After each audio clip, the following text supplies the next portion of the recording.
All right, so I am Angie Chappell, and I am a consultant at the State Support Team Region 3. I do lots of things here, but one of my charges is to be the consultant who has a good understanding and does all of the different trainings for alternate assessment. So that's what we're going to talk about today, is some alternate assessment. And I am Bob Ross. I am a consultant here with Angie at State Support Team Region 3. I work primarily in secondary transition. However, I'm also a consultant for career tech in State Support Team Regions 2, 3, and 4. And we're looking forward to sharing with you today this AASCD update decision-making tool presentation. So Angie, take it away. All right, so here I go.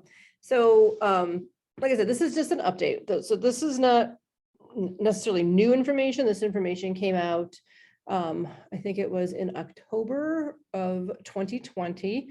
So, it's been out for a minute, but we just want to make sure that everyone has a good understanding. Last year things were a little crazy. So we're just going to go through some of this information that was shared last year, and nothing really new, a few new resources, but basically the same information that's been around, but just to update you and to make sure that everyone has a good understanding of alternate assessment and why we're worrying about this right now. So just know that when we talk about alternate assessment is part of a continuum of assessment. Alternate assessment is the assessment that is used for those students who have the most significant cognitive disabilities and who are using Ohio's Learning Standards Extended, we often call the extended standards, for their instruction. And so the assessment is based on the extended standards. So it is an alternate assessment based on alternate achievement standards. And it is the most individualized option. It is the most restrictive option, and it's the option that has the most support.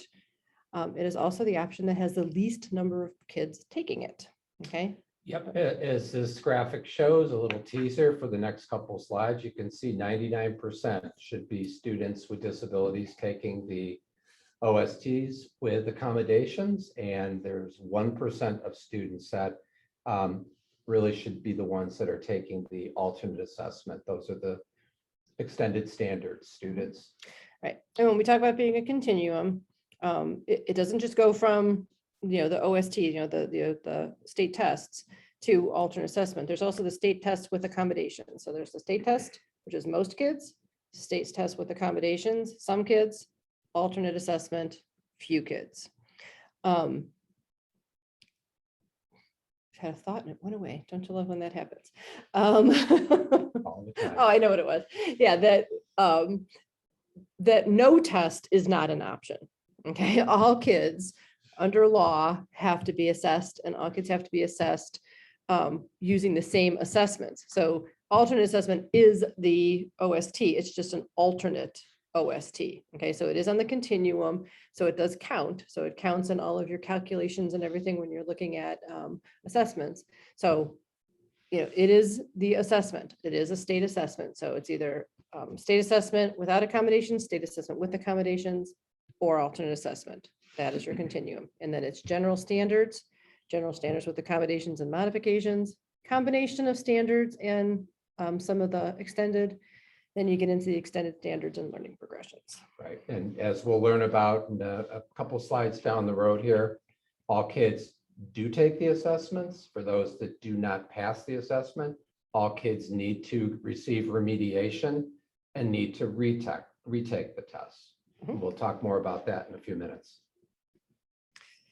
All right, so just a little bit of data, because I love my data. So when we look at alternate assessment, we said it should be somewhere around 1%. Okay, so we shouldn't have more than around 1% of our students who are tested participating in alternate assessment, because it is reserved for those students who have the most significant cognitive disabilities. And so this data is from 2016-17, and as soon as we have updated data, we'll get you more current data, but this is what we have now, also because of testing being a little bit of an anomaly the last couple of years. But you can see right now where Ohio stands, we're a little bit on the high side. Most places are hovering around 1%, and we are hovering closer to 2.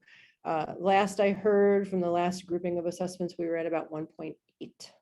Okay, so we're still right around the same spot we've been. And this next slide kind of shows you that. If I can get to the next slide. That's interesting. There we go. This shows you that over time, you can see that over years here, we haven't changed much. Okay, so we can look at where we are as a state. We don't have the data across all 50 states right now, but we have the data for our own state. And since 2016, 17, 17, 18, and 18, 19, the change has been minimal. It has gone up and down a little bit, and some have gone down. Some, it's kind of been all over, but it hovers right around close to 2%. And it needs to be closer to 1. Okay, so what this is saying is that we have to make sure that we are assessing the right kids in the right way. Okay, it's not saying that, that many kids need to be alternately assessed. We have to rethink, and we have to make sure that we are assessing the right kids in the right way.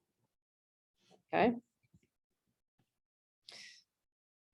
So again, with my data, just another little thing to think about is that when we think about the kids who are taking the assessments, when we say kids with the most significant cognitive disabilities, it kind of puts, it puts kids into categories, and we have to really consider that. When we look at the kids, the percentages of kids who take the alternate assessment by disability category, most of the kids who are taking the alternate assessment are kids who are labeled as kids with multiple disabilities, intellectual disabilities, and autism. You can see that on the yellow. When we look at this by category of how many kids within those categories are being alternately assessed, we can see that most of the kids, and this is on the blue side now, most of the kids who are identified as those with multiple disabilities are alternately assessed. Okay, so say that again. When we look at all of the test takers, all of the alternate assessed test takers, a third of them are kids with multiple disabilities, a third have intellectual disabilities. When we look at all kids with multiple disabilities and we look at how they're tested, most of them, 94%, are tested with an alternate assessment. Okay. Might make sense, but maybe not, because not all kids with multiple disabilities need to be alternately assessed. We'll talk a little more about that. But then again, kids with intellectual disabilities. Remember, this is kids with significant intellectual disabilities. That's still putting it at half. Half of the kids who have intellectual disabilities are being alternately assessed. Okay, again, may or may not be accurate for who those kids are and if they're being assessed the right ways. Something to consider. Autism. Okay, so now we see that now we're getting a little, numbers are getting a little different here. So our kids with autism, more than a third are alternately assessed. So then it begs to ask the question, are more than a third of our kids with autism kids with significant cognitive disabilities? Okay, sometimes kids with autism have communication issues, and those communication issues can get in the way of them telling us what we know, but it doesn't mean they have an intellectual disability, and it doesn't mean they have a significant intellectual disability. So we have to be able to tease that out. Again, TBI, another one.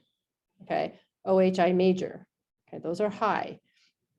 And then deaf blindness. Okay, kids who are deafblind may or may not have a significant cognitive disability, but of the kids who are deafblind, more than half are being alternately assessed. Okay, so again, it's not about how if kids can communicate to us what they know, it's do they have that significant cognitive disability.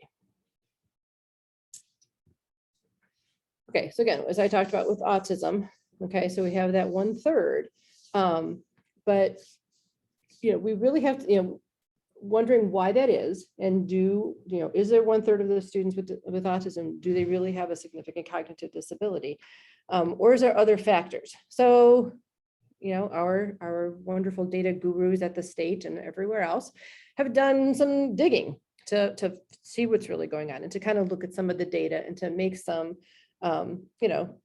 just to make some suggestions and to ask some questions about this. So when we look at this and we see, it says the participation rates for kids who have autism are also higher if they are Black, if they are English language learners, and if they are enrolled, it says a core city district, which means a larger urban district. Okay, so when kids are also, when they have autism and also are Black, or also are English language learners, and or also are enrolled in a large urban, the percentages go up. So again, begs to, to start asking some questions. Why is that? It's not about blaming, not about accusing, it's just about considering and why is that happening? So it's really something to start to think about. And as a district, that's something you can do. You can start to look at that data and make some of those, ask yourself some of those questions. Why is this happening within our own district? Okay, so it's just something to consider. Taking a look at the data and really trying to do a root cause analysis too is really important. It's not about, well, it's just that these students have enrolled in our district. Okay, that may be true, but once they've enrolled in your district or in your school, what are you doing to make sure that those students are properly identified, that their ETR truly reflects what their needs are, what their disability category is? So like Angie said, there's a lot of different sources of data that districts can look at. However, the data itself doesn't give you what you need to know. It's bringing meaning to that data through a team doing some form of root cause analysis of why are our numbers the way they are, if your numbers are. Right. Okay. So, and again, when we talk about just the numbers of kids across the board, this is, that was specific to autism, but if you take that to a little broader level, we can also look at, the subgroups of kids by race compared to kids who are taking alternate assessment. And we can see that there's some disproportionality when we look at students who are Black. Okay, so all test takers, it's a little closer, but still, because there are, just statistically speaking, there are more, generally speaking, more kids who are white than kids who are Black that are enrolled in school. So those two are pretty close, but we're still seeing a lower number with alternate assessment. Should be even lower when we look at that, but it is what it is, but it's still, a little bit, it's not truly disproportionate, but it is a little bit. But when we look at students who are Black, we see that it very much so is. So when we look at all test takers, the kids who are alternately assessed, the numbers of kids who are Black are lower than the numbers of kids who are white. So, we would see a lower number, but we should also see a much lower number of kids who are alternately assessed as compared to those who are taking general assessments for students who are Black. So this shows a disproportionate number of students who are Black who are being alternately assessed as opposed to taking a general assessment. Okay, so it's something to consider, something to think about. Again, looking at your own data, what does your data say? How does it show this? This is statewide data. How do you compare? And what are you doing if you see your data looks like this? What can you do to change that? Okay, so just things to consider. Okay, so now we talked about, the alternate assessment, and who's being alternately assessed and kind of the why of alternate assessment. Now let's talk about the impact of graduation. Because alternate assessment, we can start alternately assessing children in grade 3, should never start before grade 3 because there is no assessment before grade 3. So we should not make those decisions before grade 3. But beginning in grade 3, there are implications. Okay, so if kids are being alternately assessed from the get-go and they continue to be alternately assessed, there can be an impact later on. And that one of those impacts is graduation. So we're going to talk a little bit about what happens when kids are alternately assessed and how that impacts graduation. So of our districts, of our states rather, when we look across, we can see the red bar is us. And this indicates the percent of students who graduate by standard requirements, meaning that these are kids who are not excused from the consequences of the assessments. They are graduating by a pathway that is a permanent pathway, or they're the standard, the main pathway, which is take the tests, get your courses, right, and get your seals, all those pieces. That's the one way, but you can also use the industry recognized credentialing or the enlistment in Thank the you. military, Like, what's it? enlistment in the military, the remediation free score on the ACT, Right. SAT, College Credit Plus. college credit plus, correct. Yep. Yeah. So there's, there's choices. Okay. And any of those are considered graduating by standard requirement. Most of our kids, many of our kids who are who are assessed, whether it's alternate or general assessment, are excused from the consequences. When kids are alternately assessed and they're not offered another pathway, they're excused. When kids take the general assessment, don't pass, and then are just excused, that puts them on this path of not graduating by standard requirement.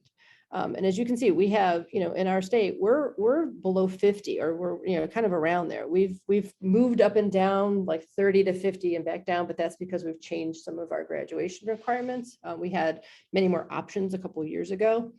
But for our kids with disabilities, to graduate by the standard requirement, only half of them are doing that. That's something that makes you want to take pause and think, why is that happening as well? Okay, so why are we not offering these options to our kids with disabilities? Okay, so I'm going to talk through some pieces about, as you can see, students with disabilities and the state test. So everyone has to participate in assessments, right? We already said that. State assessments are a requirement for all. It's up to IEP teams to make a decision as to how that happens. Okay, so are they taking the general assessment straight on, taking the general assessment with accommodations, or are they going to be alternately assessed? Teams make the decision about whether or not kids are alternately assessed, or in any way how they take those assessments. But it is an IEP team decision. If you're considering alternate assessment, you must use the alternate assessment, the AASCD decision-making tool. Okay, and it must happen at every IEP that you're making that decision, or you're considering that. If you're not considering alternate assessment and you're just saying this is a kid who's going to take the general assessment with or without accommodations, you don't have to use this tool. You only need to use it if you're considering alternate assessment. Okay, and then if alternate assessment is the option, then you must alternately assess that child in all areas. Okay, kids don't have significant cognitive disabilities in one area only. It's an across the board thing. Okay, so if we've determined that this child is eligible because they have a significant cognitive disability, the IEP team has made that decision based on the data from that decision-making tool, then they are alternately assessed in all areas. Okay, so here's the one that I'm gonna read this slide because this information, there's a lot of stuff here, and then we have a little graphic to help in case you're more of a visual person. Okay, but so it says the same rules applies for students with disabilities who take alternate assessment as those who take the general assessment with and without accommodations. That's for everything. Specifically, this part here, and this is what Bob was alluding to earlier. So it says, if a student with disability does not meet the minimum score for competence in any area, they need to be provided remediation and then retake the test. Okay, that's true for kids without disabilities, with disabilities, without accommodations, with accommodations on the general assessment. It also holds true for alternate assessment. Okay. Can't go to excusal. No, that is not it's not one and done. You take it. If you don't get that minimum competence score, remediation, retake. If after remediation and retaking, okay, the student continues to not reach the minimum competence score, the team may need to consider another pathway for graduation. Okay, so that's something to think about. So now your pathway could be excusal, but then that does not result in graduation. Okay, that's not graduation by standard requirement. Or you could choose a pathway, and we're going to talk about the pathways in a minute. That's what we were talking earlier, that it's the enlist in the military, the industry recognized credential. So there are other options. Okay. In order to receive a seal for science or social studies, kids have to meet that minimum score. Okay. If they take the test, don't meet it, remediation, retake, and now they meet it, they get the seal. If they take, don't meet the minimum, remediation, retake, still don't meet the minimum. If they don't retake, they cannot get the seal if they don't meet that score in science or social study. If this is a student who wants to have that seal, then they have to retake until they meet that minimum score in order to get the seal. Okay. Okay, that applies for students that are taking alternate assessment as well. So kids who take alternate assessment may earn a science or social studies seal if they meet the minimum competence score on their assessment. Okay, those scores are still being determined. Okay, we have cut scores for proficient, but we don't necessarily have cut scores right now for the alternate assessment for minimum competence. So stay tuned.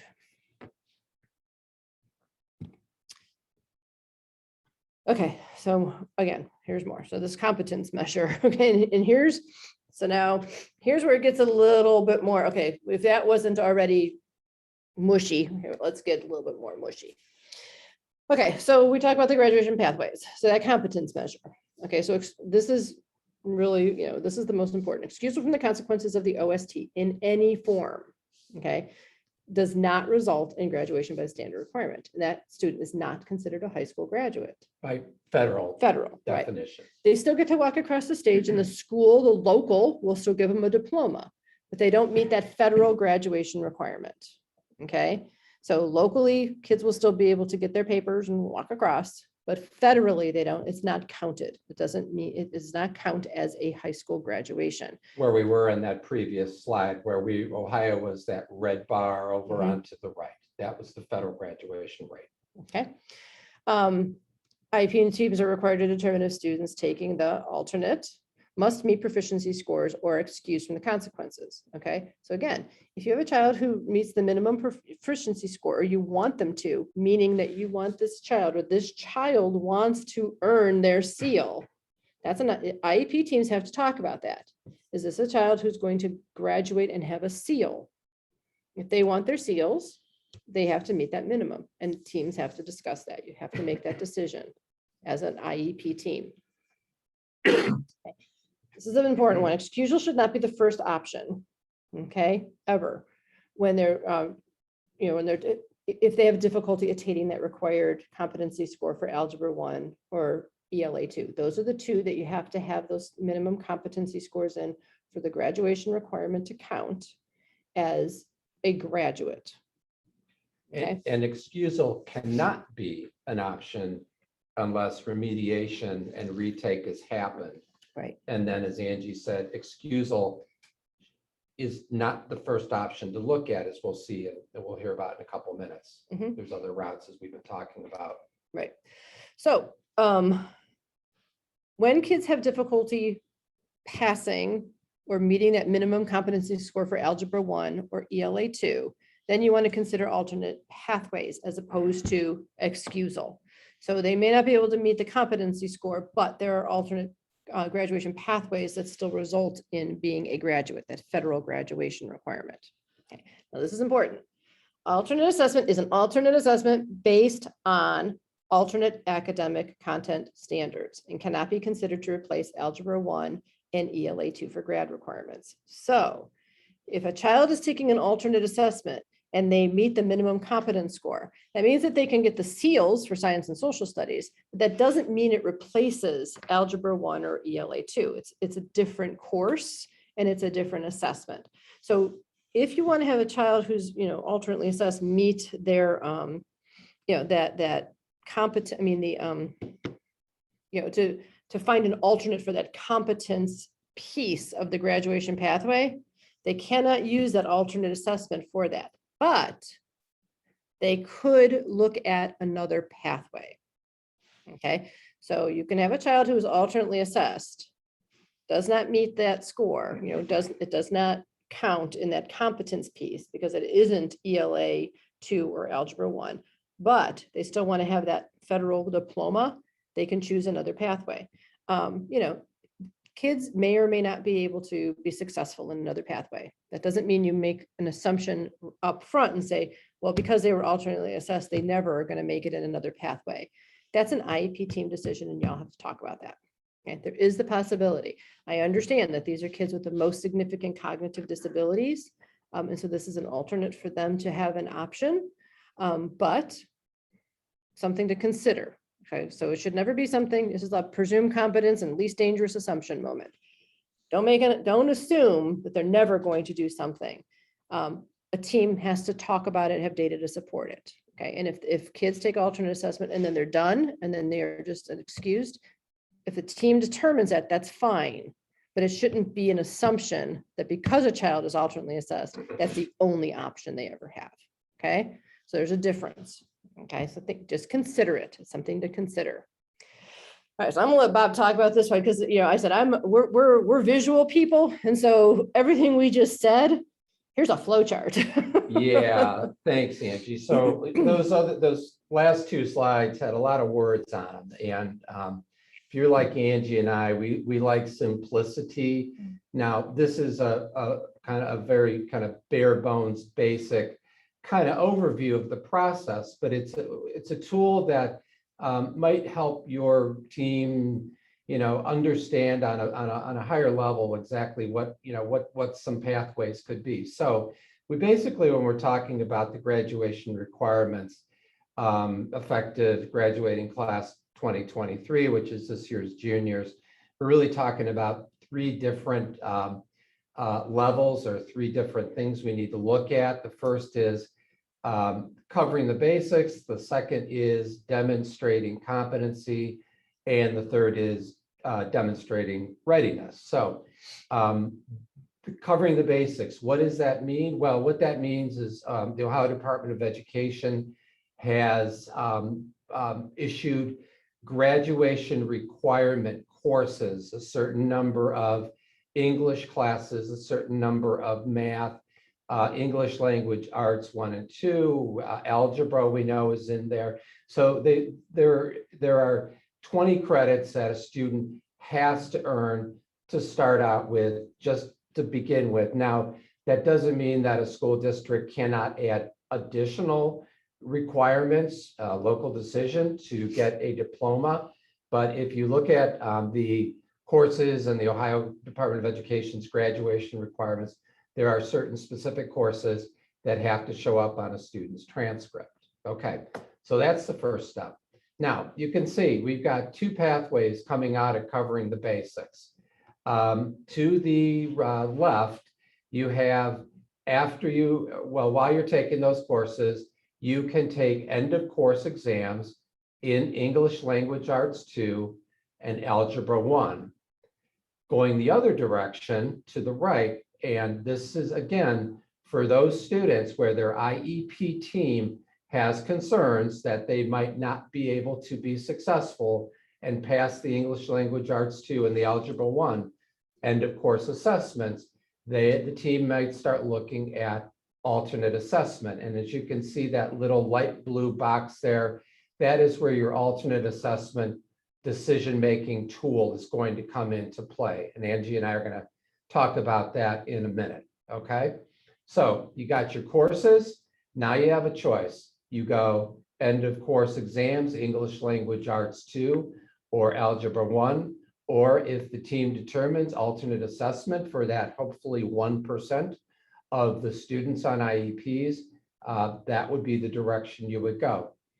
If we look at students that are taking the end of course exam in English Language Arts and Algebra 1, there's two directions you can go. You either pass, you get the required score on each one of those end of course exams, which I believe is 684 to demonstrate proficiency, or students that take those tests may not pass. So let's say we're in that yellow zone there, you're the no pass zone. Well, you have to remember, you have to remediate and retake. So if you go to the left, remediate, retake, pass, ding, you've got that one done. Very good. You have demonstrated competence. If you go to the remediate, retake, no pass, well, remember, you have to then look at two different options. You've taken the test twice, you've taken it once, you've done the remediation, you've taken it, you haven't passed. You can go one of two directions. You can either go excusal from the consequences of not passing those end of course exams. Remember, excusal means that you do not graduate by the standard pathway in Ohio, which again, as Angie said, you get the diploma, but you do not count towards the federal graduation rate. Let's say that you remediate, retake, and you don't pass. Well, excusal should not be the first option that you would look at. There are other success options for students that are not able to pass that end of course exam. And we've talked about that. There are things like earning industry recognized credentials, enlistment in the military, taking college credit plus classes. For instance, if a student passes the Algebra 1, but not the English Language Arts 2, they could meet that competency by passing an English Language Arts 2 class through the college credit plus pathway. And then, as we know, that alternate or that optional pathway, those success options 1, 2, and 3 for those students that did not pass the end of course exams would lead to a diploma, would demonstrate competency. And for the purposes of this discussion right now, we're not talking about the readiness part with the seals. But in most cases, students that are in that green zone, they're going to earn those readiness seals as they move towards earning a diploma by the standard requirements. If we go back over to the alternate assessment box, the blue box, again, it's pretty similar here. Students on the first time through, they may pass, and then we may say, well, okay, excusal. Well, okay, well, they passed. Why are we doing an excusal? Because remember, passing the alternate assessment does not lead towards a standard diploma. So, yep, you can stop right there. However, let's say the student doesn't pass the alternate assessment. Just like students that are taking the end of course exams, you can see there are some choices here. You remediate, retake, and pass, then you can go to either excusal again, or you can start looking at, like with the other group, what are some other options to get that student towards that diploma and get them to graduate by the standard graduation requirements. So once again, you can look at things like industry recognized credentials, military, the ACT, SAT, apprenticeship programs.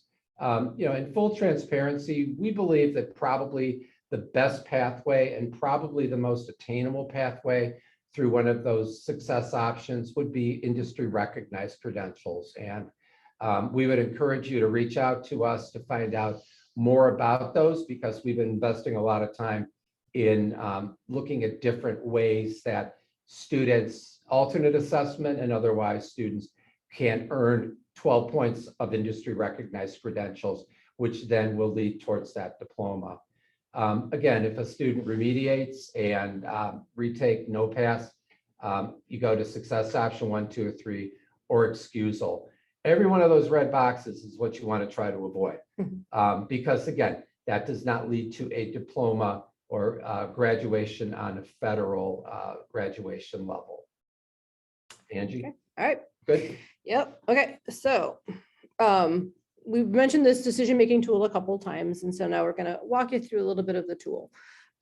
So again, we are still above that 1% as a state, and we need to bring ourselves down to 1%. That is, again, because about 1% of the population are those who should be alternately assessed because they have a significant cognitive disability. We are at around 1.8%, which says that we need to do a little bit better at identifying the right kids for the right assessments. Okay, so that's what this decision-making tool does. It is required.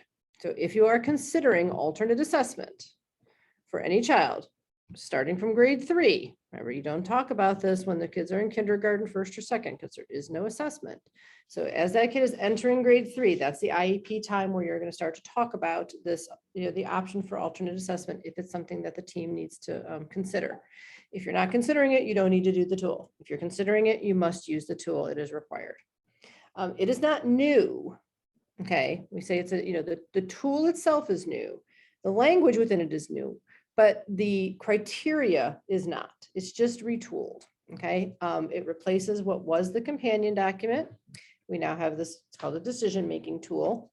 And it has, the criteria and how it's used hasn't changed. It's just a little bit more prescriptive, okay? A little bit more spelled out, and it is now required. The companion document was something you used as a tool to help. Now it's there, to help, but it is a requirement, must be included in the IEP. You must be able to cite the data sources that you're using as well. Okay, so you want to look at, you can see IEPs, ETRs, formative assessments, progress reports, whatever it is you're using to help you to make the decision as to whether or not this child should be alternately assessed. Okay, the decision-making tool itself. Okay, there's a link within here, and if you're looking at this webinar, you'll be getting a copy of the PowerPoint as well to go along with it. And these are live links, but if you just go to the ODE website and you put in alternate assessments decision-making tool, you'll find this. Okay, and it's broken out into 4 parts. So part A is about determining eligibility. I'll go through this a little bit more specifically. Part B, this is where you determine if the child has the most significant cognitive disabilities, because you're looking at them having, it says here, select the column for the adaptive skills, and they should be in column 4 for all 4 areas. Okay, 3 or 4, but mainly in column 4. Okay. Angie, can you go back real fast to the first one? I just wanted to point out to the first page. Take a look at the stop, proceed with caution, or green zone there, okay? While we try not to get too caught up into labels, because we like to label jars and not people, and sometimes the labels don't necessarily tell us the true abilities and needs of students.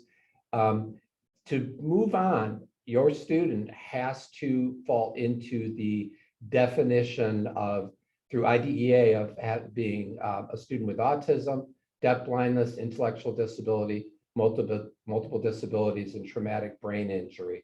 The yellow zone, proceed with caution. You can see the different disability categories there. You can move on to the next level, but this is sort of like, well, it's sort of a move with caution here, but we're going to move on to the next level, to part B. However, if you have students with specific learning disabilities or speech or language disabilities, you stop, because there's really no reason why students with those disability labels have significant cognitive disabilities. So I know we talked about that prior, but. Yeah. And there's a graphic that'll go into that a little bit more in detail in a minute too. But also know that by definition, kids with specific learning disabilities and speech language do not have an intellectual disability. Okay, they cannot. So therefore, they cannot have a significant cognitive disability. They don't even have an intellectual disability at all. Okay, yeah, like we said, the kids within this middle zone may have a cognitive disability as well, and it may be significant. Okay, it doesn't mean that if the kids have this grouping of disability categories, that it would never happen. It's just less likely. Statistically less likely, correct. Right. And in this group, it's more likely. Okay. And that's why. Okay. So just know that. And I said, we'll go into a little more deeply. I'm not going to go through everything that's in here, but because there's the slides kind of describe a little bit of this as well. Okay. So that adaptive functioning piece, it has to be in all of the domains. Okay. So each of the 3 domains, and it has to be, you need to be pretty much in the 4s, maybe the 3s, when you're looking at this. So basically what you're doing is you're talking through this as a team. You're making, you're reading through all of the pieces, and you're deciding if what applies to the child that you're talking about in this IEP as to whether or not they should be alternately assessed. What, where do they fall within this continuum of the adaptive skill?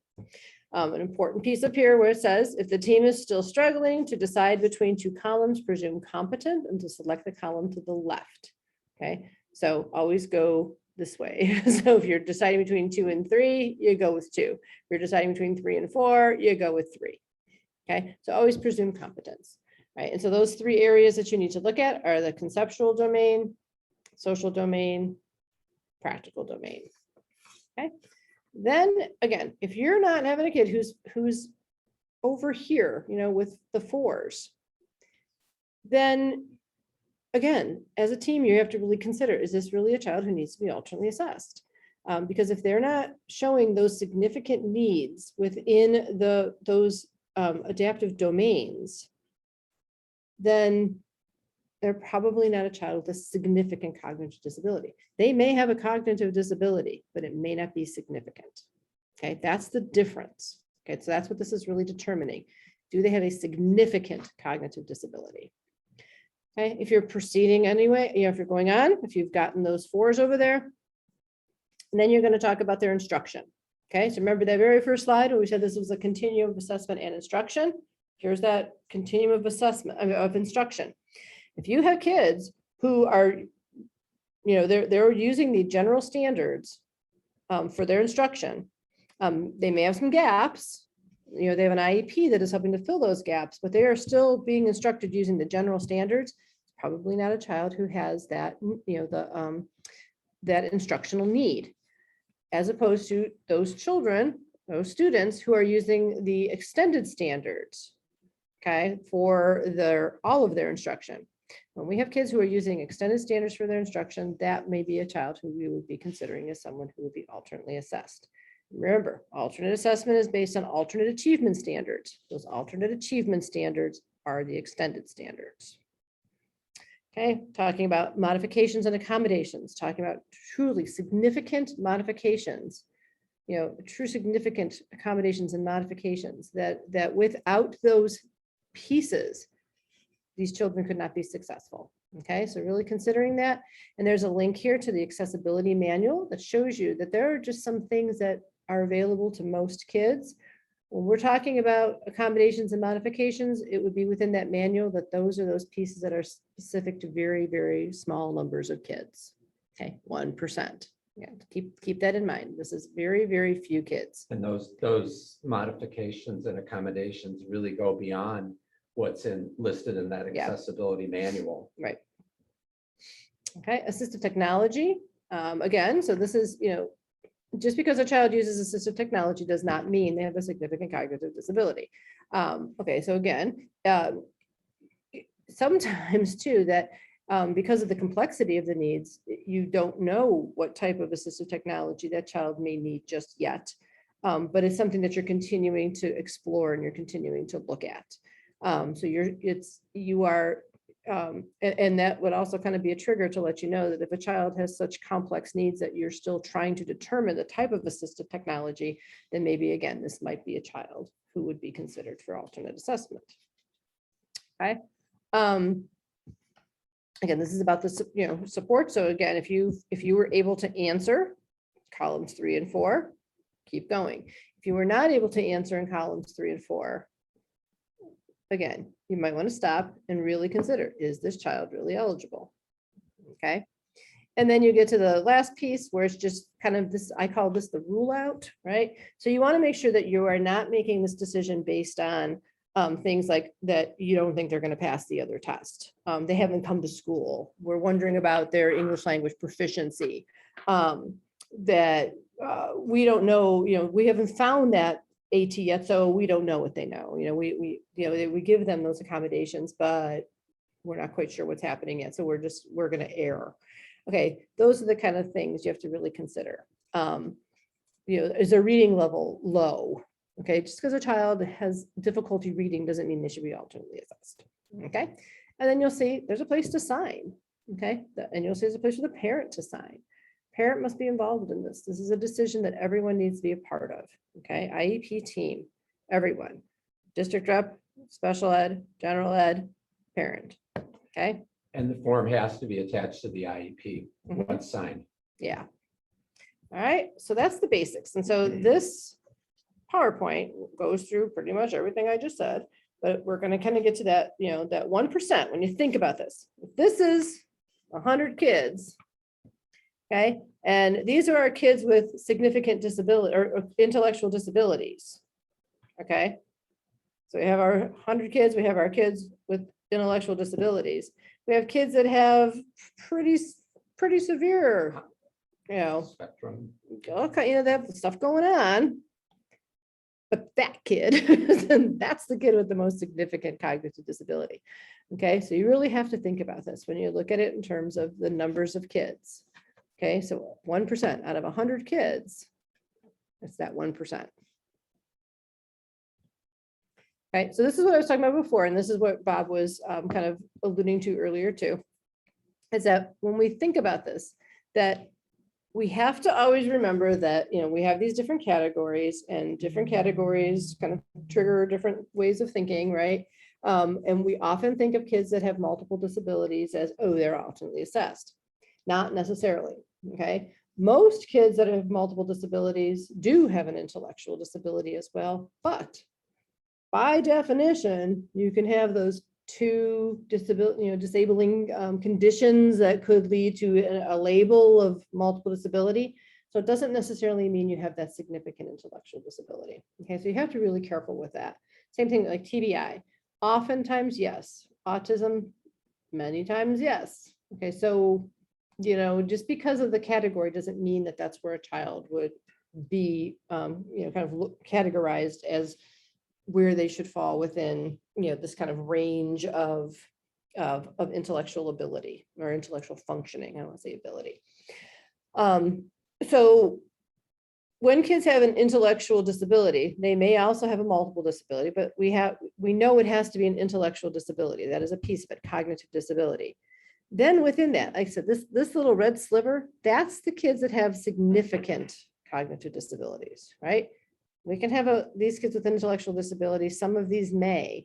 These are the kids. This is that grouping, 1%. Okay, with that significant. So just different ways of kind of showing you that it's a very small number of kids. Okay, so really keep that in mind. Okay, so this is just, again, I'm walking through everything. So the first part, first question, does the child have an IEP? Okay, then you do the category review. You determine whether or not this is the most significant cognitive disability by being in that 4 column. Like I said, if you're all 4s on this and you have that 1, 3, an IEP team, you make that decision, you look at that data. Okay, but for the most part, significant cognitive disability means you're going to be in that 4 column, all 3 areas. Okay, conceptual, social, practical, all 3 areas. Okay, this is about that instruction. So you want to make, you're looking at this and you're going to be in the 3 and 4 columns. So these are kids who are using the extended standards, have significant accommodations and modifications. And there is either investigation currently about assistive technology or assistive technology in place that without those supports, the child couldn't be successful.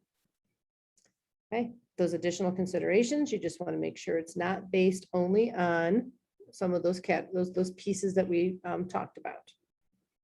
Okay, so that's your decision-making tool. Again, required, must use it. Okay. So I'm just going to read this because this is my little moment here. So most learners can access and progress in the general education setting when provided with the appropriate supports and services to meet their unique and individual needs. All students should be given the opportunity to engage in instruction in their LRE, least restrictive environment, with peers without disabilities to the greatest extent possible. That's paraphrased from IDEA, right? We know this. But then we get to the place of, so then what do? We have kids, we have to instruct them in the general classroom because they have to take the general assessment. What do we do? Well, here's some resources to help you with that. Okay, so the accessibility manual is very helpful. It shows you the different types of accommodations that you can provide and the levels of accommodation that you can provide. It's a great tool. This is the manual. Okay, and I like this right here. People call it the onion or whatever. Okay, but we're talking about that there are just some things that are those types of considerations that anyone could have when we're looking at assessment or just access, right? So, you need a colored overlay, you need a different color background, you need your font larger, right? You need those sorts of things anyone can have. Okay, so those are just the tools that you can have available. Okay, there's a lot that anyone can have. There are certain things that are defined ahead of time that are part of an IEP or it's something that a team makes a decision about.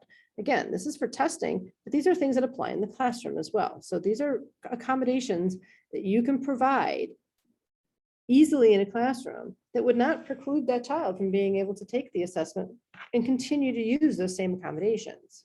Okay. And then we have more deeper accommodations that have to do with what's in their IEP. Again, what's allowable, what's not. This is where we get into some places where some things are allowable on the assessment, but they're always allowable in instruction. Okay, so just because you may not be able to use it on the assessment doesn't mean that you don't use it in instruction. Okay, and part of the instruction would then be kind of helping that child to understand how to access something without that accommodation. Or if they can't use that accommodation, then that just might be something that they're not able to access on an assessment. But that doesn't mean that they can't still access it in the classroom.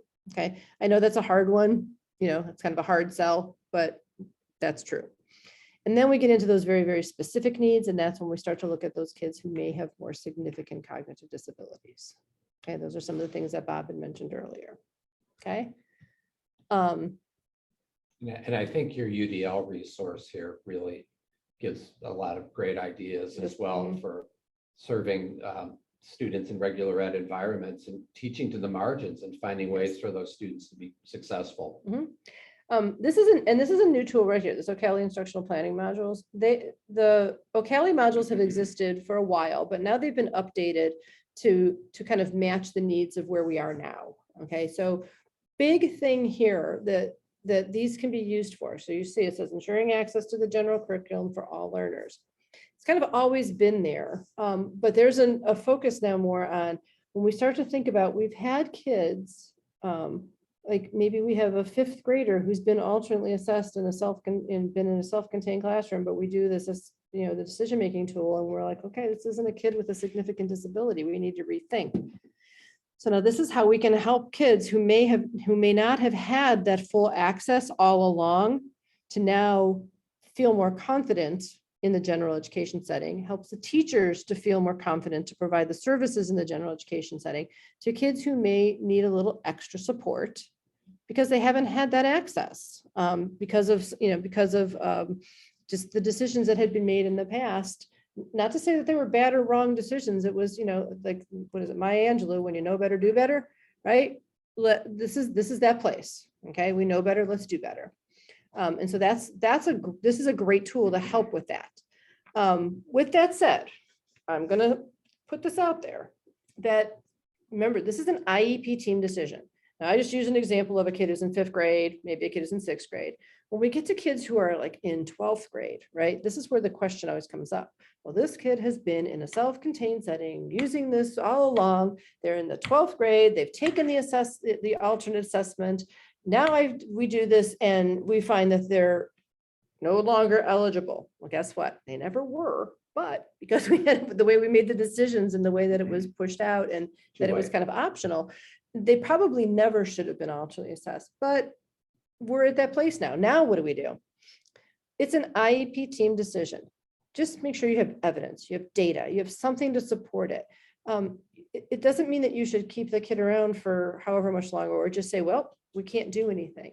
It would be a place where you would make that decision and say, you know, we did this tool, we see this, but you know, the team is still going to move forward with this because this is a kid who's graduating.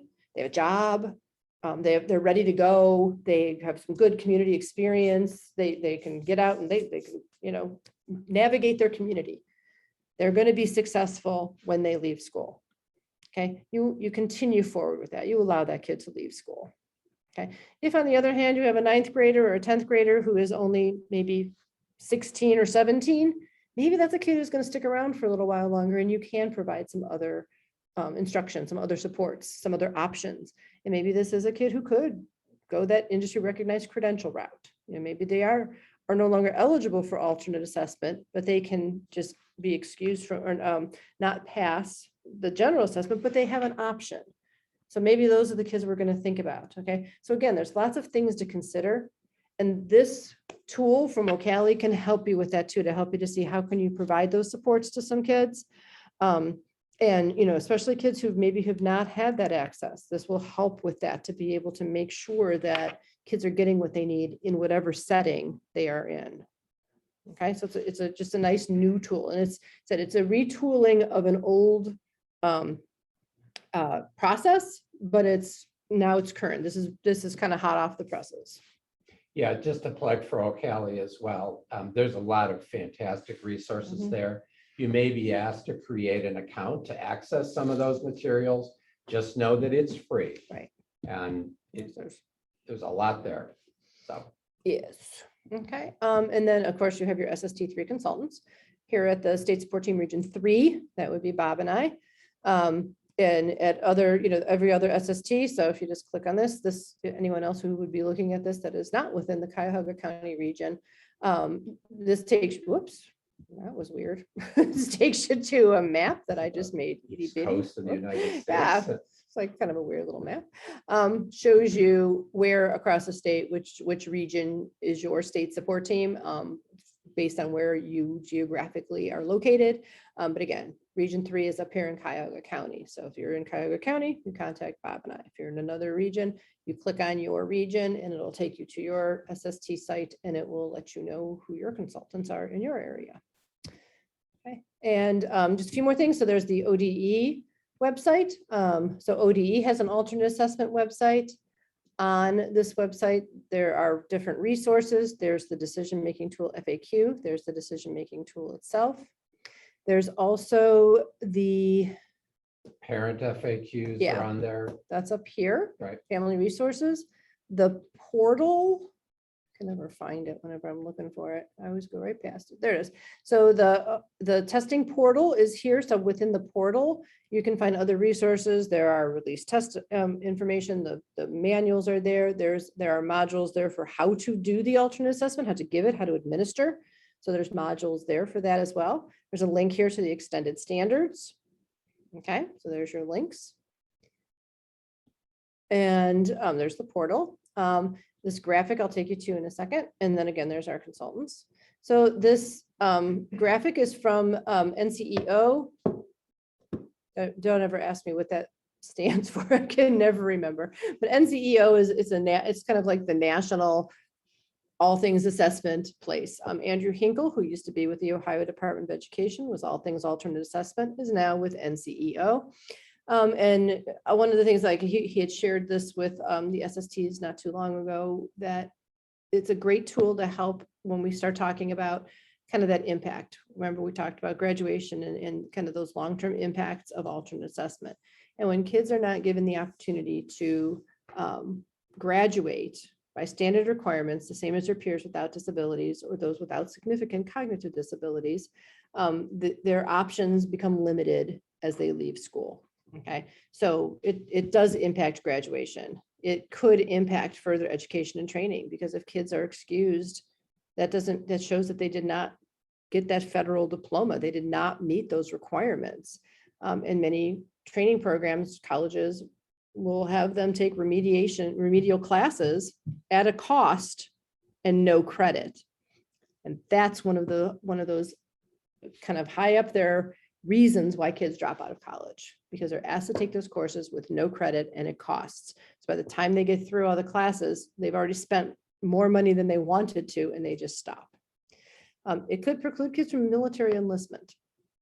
Okay, there's a piece in the language of the laws when it comes to enlistment in the military or within their enlistment protocols, that they have the right to say no to somebody who is considered to have a significant cognitive disability.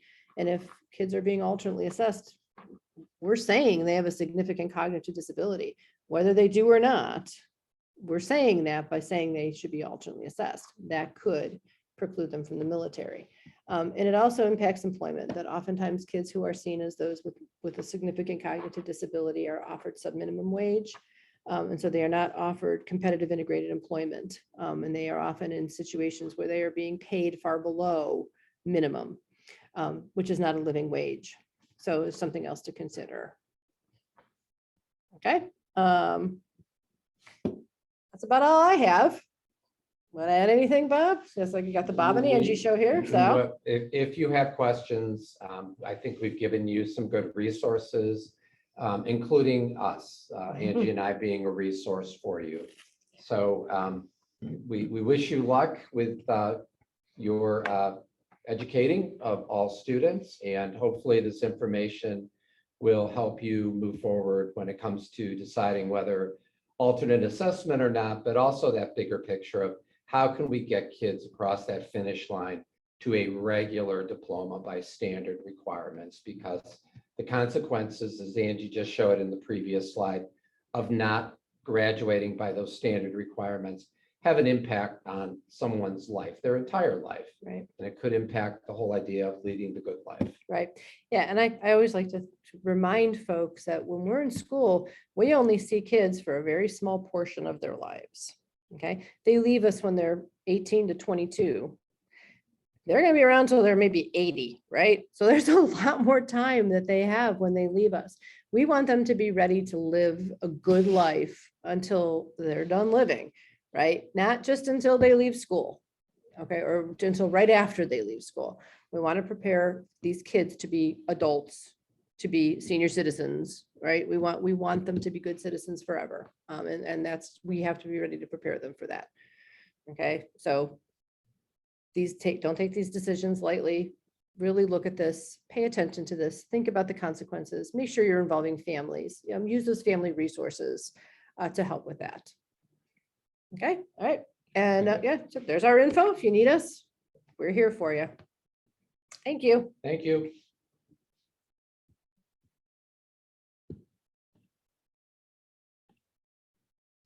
NYCB Sugar and Falls.